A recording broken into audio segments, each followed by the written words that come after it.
नमस्कार दोस्तों, मैं Prabal Pratap Saigal, owner of Saigal institute. ਅੱਜ ਮੈਂ ਤੁਹਾਡੇ ਲਈ ਕੁਝ ਸਿਨੋਨਿਮਸ ਵਰਡਸ ਨੂੰ ਲੈ ਕੇ ਆਇਆ। ਜਿਵੇਂ ਕਿ ਮੈਂ ਪਿੱਛੇ ਤੁਹਾਨੂੰ ਦੱਸਿਆ ਕਿ ਇੱਕ ਮਿਡੋਲਸ ਦੇ ਨਾਲ ਨਾਲ ਕੁਝ ਵੋਕੈਬਲਰੀ ਜਿਹਨੂੰ ਸਿਨੋਨਿਮਸ ਦੇ ਰੂਪ ਚ ਆਪਾਂ ਕਰ ਰਹੇ ਹਾਂ, ਤਾਂ ਅੱਜ ਮੈਂ ਵਨ ਵਰਡ ਸਿਨੋਨਿਮ ਲੈ ਕੇ ਆਇਆ। ਮੋਸਟਲੀ ਆਇਲਟਸ ਦੇ ਵਿੱਚ ਕੀ ਹੁੰਦਾ ਹੈ, ਸਟੂਡੈਂਟਸ ਨੂੰ ਇੱਕ ਆਦਤ ਹੁੰਦੀ ਹੈ ਵਨ ਵਰਡ ਬੋਲਣ ਦੀ, ਉਹ ਰੂਟੀਨ ਚ ਉਹੀ ਵਰਡਸ ਨੂੰ ਰਿਪੀਟ ਕਰਦੇ ਆ।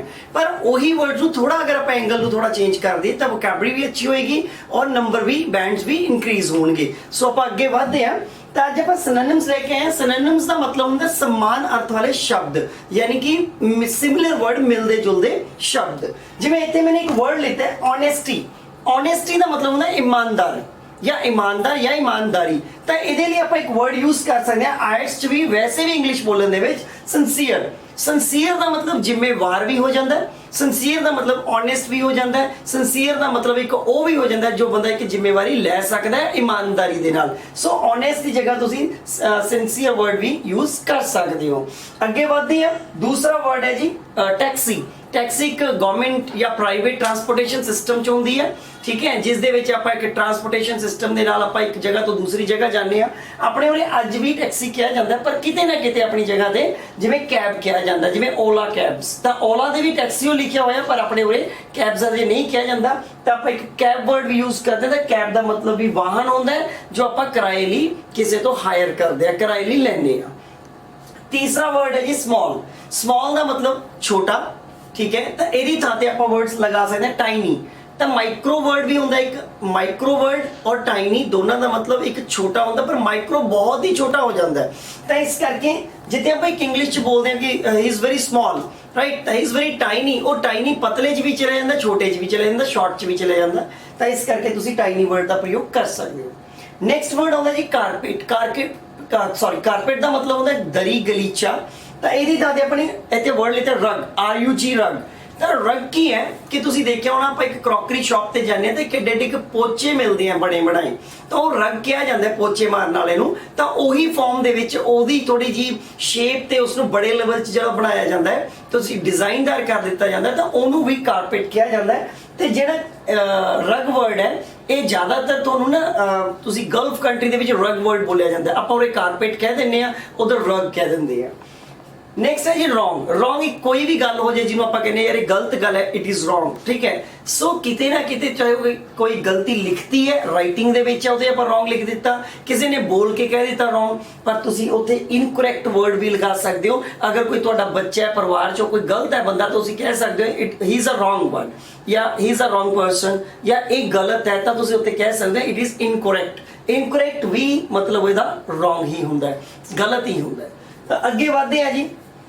ਤਾਂ ਅੱਗੇ ਵਰਡ ਹੈ ਥਿਨ। ਥਿਨ ਦਾ ਮਤਲਬ ਹੁੰਦਾ ਪਤਲਾ। ਪਤਲਾ ਯਾਨੀ ਕਿ ਕੋਈ ਲਿਕੁਇਡ ਫਾਰਮ 'ਚ ਵੀ ਆ ਸਕਦਾ, ਕੋਈ ਸਰੀਰ ਦਾ ਪਤਲਾ ਵੀ ਹੋ ਸਕਦਾ ਹੈ। ਤਾਂ ਇਹਦੇ ਵਿੱਚ ਕੀ ਹੈ, ਜੇ ਕੋਈ ਸਰੀਰ ਦਾ ਪਤਲਾ ਹੈ ਤਾਂ ਵੀ ਥਿਨ ਆ ਗਿਆ। ਹਾਂ, ਇੱਕ ਵਰਡ ਮੈਂ ਯੂਜ਼ ਕੀਤਾ ਇੱਥੇ ਸਲਿਮ।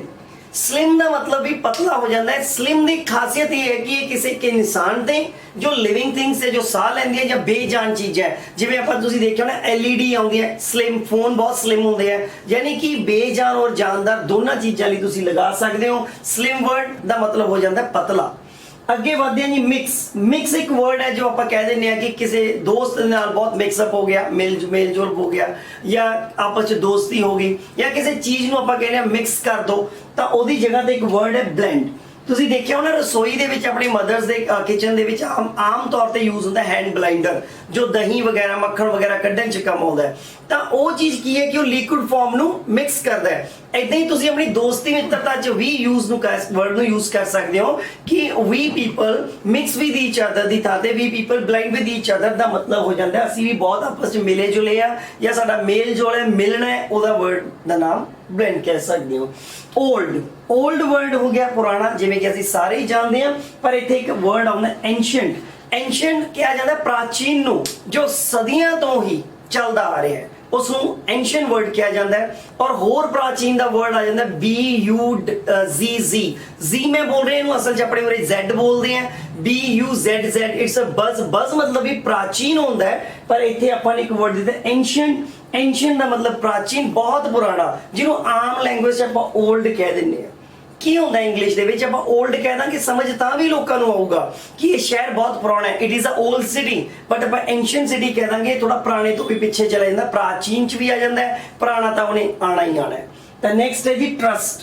ਟਰਸਟ ਬੜਾ ਕਾਮਨ ਵਰਡ ਹੈ, ਇਹਦੇ ਸਿਨੋਨਿਮ ਬਣ ਜਾਂਦੇ ਆ ਫੇਥ, ਠੀਕ ਹੈ ਜੀ। ਤਾਂ ਮੈਂ ਦੱਸਣਾ ਚਾਹੂੰਗਾ ਤੁਹਾਨੂੰ ਰਿਲਾਇੰਸ ਦਾ ਮਤਲਬ ਵੀ ਵਿਸ਼ਵਾਸ ਹੁੰਦਾ ਹੈ, ਠੀਕ ਹੈ। ਔਰ ਦੂਜਾ ਰਿਲਾਇੰਸ ਤੋਂ ਵੀ ਜਿਹੜਾ ਅਪਡੇਟ ਵਰਡ ਹੈ ਉਹ ਹੈ count on. Count on the sentence ਕਿਵੇਂ ਬਣਦਾ ਹੈ, ਜਿਵੇਂ ਆਪਾਂ ਕਹਿ ਦਿੰਦੇ ਆ ਆਮ ਤੌਰ ਤੇ ਕਿ do not trust on others help, ਦੂਸਰਿਆਂ ਦੀ ਮਦਦ ਦਾ ਭਰੋਸਾ ਨਾ ਕਰੋ। ਤਾਂ ਈਜ਼ੀਲੀ ਤੁਸੀਂ ਇਸ ਨੂੰ ਯੂਜ਼ ਕਰੋ ਕਿ do not count on others help, ਦੂਸਰਿਆਂ ਦੀ ਮਦਦ ਦਾ ਭਰੋਸਾ ਨਾ ਕਰੋ। ਯਾਨੀ ਈਜ਼ੀਲੀ ਤੁਸੀਂ ਟਰਸਟ ਨੂੰ ਅਗਰ ਰਿਮੂਵ ਕਰ ਦਿੱਤਾ, ਕਾਊਂਟ ਔਨ ਲਗਾ ਦਿੱਤਾ, ਤਾਂ ਵੀ ਇਹਦਾ ਮਤਲਬ ਹੋ ਗਿਆ ਵਿਸ਼ਵਾਸ। Should I count on you, ਕਿ ਮੈਂ ਤੁਹਾਡੇ ਤੇ ਭਰੋਸਾ ਕਰ ਸਕਦਾ ਜਾਂ ਮੈਨੂੰ ਕਰਨਾ ਚਾਹੀਦਾ ਹੈ। ਸੋ ਦਿਸ ਇਜ਼ ਕਾਊਂਟ। ਨੈਕਸਟ ਆ ਗਿਆ ਅਨਫੋਰਚੂਨੇਟ। ਅਨਫੋਰਚੂਨੇਟ ਕੀ ਹੁੰਦਾ ਹੈ, ਜੋ ਚੀਜ਼ ਨਹੀਂ ਚਾਹੀ ਬਦਕਿਸਮਤੀ ਦੇ ਨਾਲ ਆਪਾਂ ਕਹਿੰਦੇ ਅਨਫੋਰਚੂਨੇਟਲੀ ਉਹ ਇੱਥੇ ਆ ਗਿਆ ਤਾਂ ਮੇਰਾ ਇਹ ਨੁਕਸਾਨ ਹੋ ਗਿਆ ਜਾਂ ਮੇਰਾ ਕੰਮ ਬਣ ਗਿਆ, ਬਦਕਿਸਮਤੀ ਦੇ ਨਾਲ, ਰਾਈਟ। ਤਾਂ ਇੱਥੇ ਆਪਾਂ ਇੱਕ ਵਰਡ ਲਿਖਿਆ ਅਨਲਕੀ। ਅਨਲਕੀ ਇੱਕ ਕਾਮਨ ਵਰਡ ਚ ਵੀ ਜਾਂਦਾ ਹੈ, ਔਰ ਅਨਫੋਰਚੂਨੇਟ ਜਿਹੜਾ ਹੈ ਇਹ ਵਰਡ ਜੋ ਹੈ ਇੱਕ ਆਮ ਤੌਰ ਤੇ ਅੱਜ ਵਰਤਿਆ ਜਾਂਦਾ, ਪਰ ਇਹਦਾ ਮਤਲਬ ਇਹ ਹੋ ਜਾਂਦਾ ਹੈ ਬਦਕਿਸਮਤੀ ਦੇ ਨਾਲ। ਇੱਕ ਲੱਕੀਲੀ ਹੁੰਦਾ ਕਿਸਮਤ, ਅਨਲਕੀਲੀ ਬਦਕਿਸਮਤੀ ਦੇ ਨਾਲ ਇਹ ਕੰਮ ਗਲਤ ਹੋ ਗਿਆ। ਅੱਗੇ ਵਧਦੇ ਹਾਂ ਰਾਈਟਰ। ਰਾਈਟਰ ਜਿਹੜਾ ਵਰਡ ਹੈ ਇੱਕ ਆਮ ਕਾਮਨ ਵਰਡ ਹੈ, ਤਾਂ ਆਪਾਂ ਇੱਥੇ ਵਰਡ ਲਿਖਦੇ ਇੱਕ ਪਰਟੀਕੂਲਰ ਜਿਹਨੂੰ ਕਹਿੰਦੇ ਆਪਾਂ ਅੱਛੀ ਇੰਗਲਿਸ਼ ਦੇ ਲਈ ਆਥਰ ਵਰਡ। ਆਥਰ ਵੀ ਰਾਈਟਰ ਹੁੰਦਾ ਹੈ, ਪਰ ਉਹ ਇੱਕ ਬੁੱਕ ਲਿਖਦਾ ਹੈ, ਨੋਵਲ ਲਿਖਦਾ ਹੈ, ਆਰਟੀਕਲਸ ਲਿਖਦਾ ਹੈ, ਉਹ ਪਰਟੀਕੂਲਰ ਉਹਦਾ ਕੰਮ ਹੀ ਲਿਖਣਾ ਹੈ, ਤਾਂ ਉਹ ਆ ਗਿਆ ਆਥਰ। ਤਾਂ ਆਮ ਤੌਰ ਤੇ ਤੇਰੇ ਮੇਰੇ ਵਰਗਾ ਜੋ ਆਪਣੀ ਕਹਾਣੀ ਲਿਖ ਲੈਂਦਾ ਹੈ ਜਾਂ ਆਪਣੀ ਡੇਲੀ ਰੂਟੀਨ ਨੂੰ ਲਿਖ ਲੈਂਦਾ ਹੈ ਉਹ ਇੱਕ ਰਾਈਟਰ ਹੈ, ਬਟ ਜੋ ਲਿਖਦਾ ਹੈ ਇਸ ਚੀਜ਼ ਦੀ ਜਿਹਨੂੰ ਹੈਬਿਟ ਹੈ, ਆਦਤ ਪੈ ਗਈ ਹੈ, ਤਾਂ ਉਹ ਇੱਕ ਆਥਰ ਦੇ ਰੂਪ ਚ ਉਸਨੂੰ ਬੋਲਿਆ ਜਾਂਦਾ ਹੈ। ਨੈਕਸਟ ਤੇ ਫਾਈਨਲ ਵਰਡ ਹੈ ਜੀ ਰਿਚ। ਰਿਚ ਅਮੀਰ, ਠੀਕ ਹੈ। ਤਾਂ ਇੱਥੇ ਮੈंने ਦਿੱਤਾ ਵੈਲਦੀ। ਤਾਂ ਤੁਸੀਂ ਦੇਖਿਆ ਹੋਣਾ ਹੈਲਥ ਇਜ਼ ਵੈਲਥ, ਆਮ ਸੁਣਿਆ ਹੋਏਗਾ। ਜੇ ਸਿਹਤ ਹੈ ਤਾਂ ਧਨ ਹੈ, ਤਾਂ ਇੱਥੇ ਆਪਾਂ ਸਿੰਪਲੀ ਕਹਿ ਸਕਦੇ ਹਾਂ ਕਿ he is a wealthy person. Rich ਦੀ ਜਗ੍ਹਾ ਤੇ ਵੈਲਦੀ ਲਗਾ ਦਿੱਤਾ। ਵੈਲਦੀ ਇਨਵਾਇਰਨਮੈਂਟ ਵੀ ਕਿਹਾ ਜਾਂਦਾ ਹੈ। ਵੈਲਦੀ ਇਨਵਾਇਰਨਮੈਂਟ ਖੁਸ਼ਨੁਮਾ ਇਨਵਾਇਰਨਮੈਂਟ, ਮਤਲਬ ਕਿ ਹਰਾ ਭਰਿਆ ਇਨਵਾਇਰਨਮੈਂਟ, ਹਰ ਚੀਜ਼ ਦੀ ਜਿੱਥੇ ਸਹੂਲਤ ਹੋਵੇ ਉਹ ਵੈਲਦੀ ਵੀ ਕਿਹਾ ਜਾਂਦਾ ਉਸਨੂੰ। ਅਮੀਰੀ ਔਰ ਅਮੀਰ ਬੰਦੇ ਨੂੰ ਰਿਚ ਔਰ ਵੈਲਦੀ ਵੀ ਤੁਸੀਂ ਕਹਿ ਸਕਦੇ ਹੋ। ਇਹ ਜੋ ਮੈਂ ਤੁਹਾਨੂੰ ਵਰਡਸ ਦਿੱਤੇ ਆ, ਮੈंने ਸਿੰਪਲ ਵਨ ਵਰਡ ਨੂੰ ਲਿੱਤਾ ਹੈ ਤਾਂ ਕਿ ਈਜ਼ੀਲੀ ਆਪਾਂ ਲੈ ਸਕੀਏ। ਔਰ ਮੈंने ਇਸ ਵਾਰੀ ਪੰਜਾਬੀ ਨਹੀਂ ਲਿਖੀ ਕਿਉਂਕਿ ਤੁਸੀਂ ਇਹਨਾਂ ਨੂੰ ਯਾਦ ਜਦੋਂ ਰੱਖੋਗੇ ਇਸੇ ਤਰ੍ਹਾਂ ਤਾਂ ਇੰਪਰੂਵਮੈਂਟ ਹੋਏਗੀ। ਔਰ ਦੂਜੀ ਗੱਲ, ਇਹਨਾਂ ਨੂੰ ਇੱਕ ਥੋੜਾ ਸਮਝਣਾ, ਮੋਸਟਲੀ ਜਦੋਂ ਇੰਗਲਿਸ਼ ਦੀ ਆਇਟਸ ਦੀ ਸਪੀਕਿੰਗ ਆਉਂਦੀ ਹੈ ਤਾਂ ਬੱਚਾ ਨਾ ਉਹੀ ਫਾਰਮੈਟ ਤੇ ਬੋਲਦਾ ਰਹਿੰਦਾ, ਤਾਂ ਉਹ ਕਹਿੰਦਾ ਮੇਰੀ ਇਨਕਰੀਜ਼ ਨਹੀਂ ਹੋ ਰਹੀ ਇੰਗਲਿਸ਼। ਹਮੇਸ਼ਾ ਯਾਦ ਰੱਖਣਾ, ਅੱਗੇ ਮੈਂ ਆਇਟਸ ਦੀਆਂ ਕਲਾਸਿਸ ਵੀ ਦੇਵਾਂਗਾ ਨਾਲ ਇਹਦੇ, ਤਾਂ ਇਹਦੇ 'ਚ ਯਾਦ ਰੱਖਣਾ ਕਿ ਜਿਹੜੀ ਆਇਟਸ ਦੇ ਵਿੱਚ ਰਾਈਟਿੰਗ ਔਰ ਸਪੀਕਿੰਗ ਹੁੰਦੀ ਹੈ ਨਾ, ਸਿਰਫ ਵੋਕੈਬਰੀ ਦੀ ਹੀ ਗੇਮ ਹੁੰਦੀ ਹੈ। ਐਗਜ਼ਾਮਪਲ ਦੇ ਤੌਰ ਤੇ ਆਪਾਂ ਬੋਲ ਦਿੰਦੇ ਆ ਜਿਵੇਂ ਕਿ ਵਿਊ ਕੀ ਹੈ, ਤੁਹਾਡੇ ਵਿਚਾਰ ਕੀ ਹੈ। ਅਗਰ ਤੁਸੀਂ ਉਹ ਵਿਊ ਵਰਡ ਦੀ ਜਗ੍ਹਾ ਤੇ ਨੋਸ਼ਨ ਲਗਾ ਦੋ ਤਾਂ ਉਹਦੇ ਨਾਲ ਤੁਹਾਡੇ ਬੈਂਡਸ ਇਨਕਰੀਜ਼ ਹੋ ਜਾਂਦੇ ਆ। ਸਿੰਪਲ ਯਾਦ ਰੱਖਣਾ, ਸੈਂਟੈਂਸ ਫਾਰਮੇਸ਼ਨ ਤੁਹਾਡੀ ਉਹੀ ਰਹੇ ਜੋ ਤੁਸੀਂ ਯੂਜ਼ ਕਰ ਰਹੇ ਹੋ, ਔਰ ਇਹਦੇ ਨਾਲ ਸਿੰਪਲ ਵੋਕੈਬਰੀ ਨੂੰ ਬਦਲ ਦਿਓ। ਉਹੀ ਵੋਕੈਬਰੀ ਹੈ ਪਰ ਸਿਨੋਨਿਮ ਦੇ ਰੂਪ ਚ ਬਦਲ ਦਿੱਤੀ ਹੈ। ਦੈਟ ਇਜ਼ ਸਿੰਪਲ ਮੈਥਡ ਹੈ। ਔਰ ਸਿਨੋਨਿਮਸ ਬਹੁਤ ਇੰਟਰਸਟਿੰਗ ਹੁੰਦੇ ਹਨ, ਜਿੰਨਾ ਯਾਦ ਕਰ ਸਕੋ ਕਰੋ। ਤੁਹਾਡਾ ਬਹੁਤ ਬਹੁਤ ਧੰਨਵਾਦ, ਤੁਸੀਂ ਮੇਰੀ ਵੀਡੀਓਜ਼ ਨੂੰ ਬਹੁਤ ਪਿਆਰ ਦੇ ਰਹੇ ਹੋ। ਉਮੀਦ ਕਰਦਾ ਮੈਂ ਇਦਾਂ ਹੀ ਮਿਹਨਤ ਕਰਦਾ ਰਹੂੰਗਾ। ਔਰ ਮੈਂ ਤੁਹਾਨੂੰ ਦੱਸਦਾ ਕਿ ਅੱਗੇ ਸੈਂਟੈਂਸਿਸ ਦੀ ਸੀਰੀਜ਼ ਸ਼ੁਰੂ ਹੋਏਗੀ, ਤਾਂ ਉਸ ਦੇ ਵਿੱਚ ਮੈਂ ਇਹ ਵਾਅਦਾ ਕਰਦਾ ਕਿ ਤੁਸੀਂ ਸੈਂਟੈਂਸਿਸ ਨੂੰ ਇਸ ਤਰ੍ਹਾਂ ਕਦੇ ਨਹੀਂ ਪੜ੍ਹਿਆ ਹੋਵੇਗਾ, ਔਰ ਮੈਂ ਆਪਣੀ 100% ਦੇਵਾਂਗਾ। ਔਰ ਤੁਸੀਂ ਵੀ ਸਬਸਕ੍ਰਾਈਬਰ ਜਿੰਨੇ ਵੀ ਵਧਾ ਸਕੋ ਨੇ ਵਧਾਇਓ, ਤਾਂ ਕਿ ਅਸੀਂ ਗਰੀਬ ਲੋਕਾਂ ਤੱਕ ਪਹੁੰਚ ਸਕੀਏ, ਉਹਨਾਂ ਨੂੰ ਕਲਾਸਿਸ ਦੇ ਸਕੀਏ। Thank you very much, have a nice time.